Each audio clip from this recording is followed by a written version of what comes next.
New at 6, tenants are fed up with conditions at a Southwest Atlanta apartment complex. They say mold, mice, and bugs threaten the health of residents, including some elementary school students who live there. Their principal heard about the troubles, and as Fox 5's Alex Whitler explains tonight, that principal is one of the many people begging for help. Alex?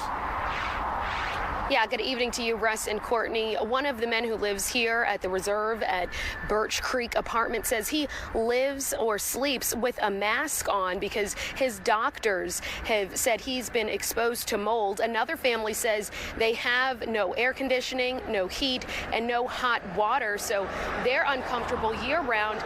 And then another family says they can't buy groceries because mice eat them, so they're forced to order takeout. So when nearby Fickett Elementary School principal Benita heard about this, she started trying to find ways to help.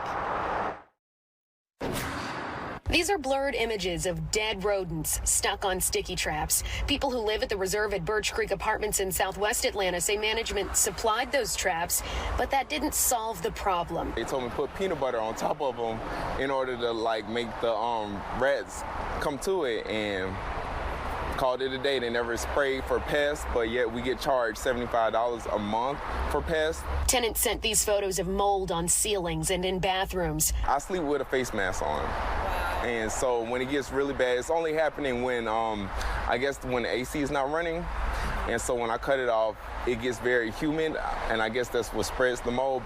It became a normal thing to see them, and it's not normal for any other type of living, and so especially with children. The children are Fickett Elementary School principal Benita Grant's biggest concern. One parent addressed the fact that she's having to purchase food daily because she can't keep the food in the pantries because of the mice. She says they can't learn when they're focused on issues at home. The biggest stressor they've told her about is mold. We're looking to make sure that our kids have a safe space, right? So when they come to school, we want them to feel safe, but we also do not want them to come with so much baggage, right?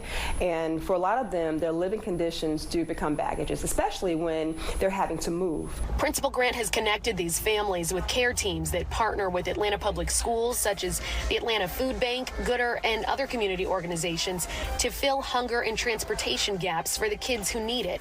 But she says these kids and their families need refuge from these apartments soon. I want their conditions at home, for some of them, to be conducive. One of those parents says she's taking legal action against the apartment complex, which I did reach out to several times for comment, both via email and over the phone. As of this evening, we have not heard back. As soon as we do, we'll be sure to update you. Reporting live in Southwest Atlanta, Alex Whitler, Fox 5 News.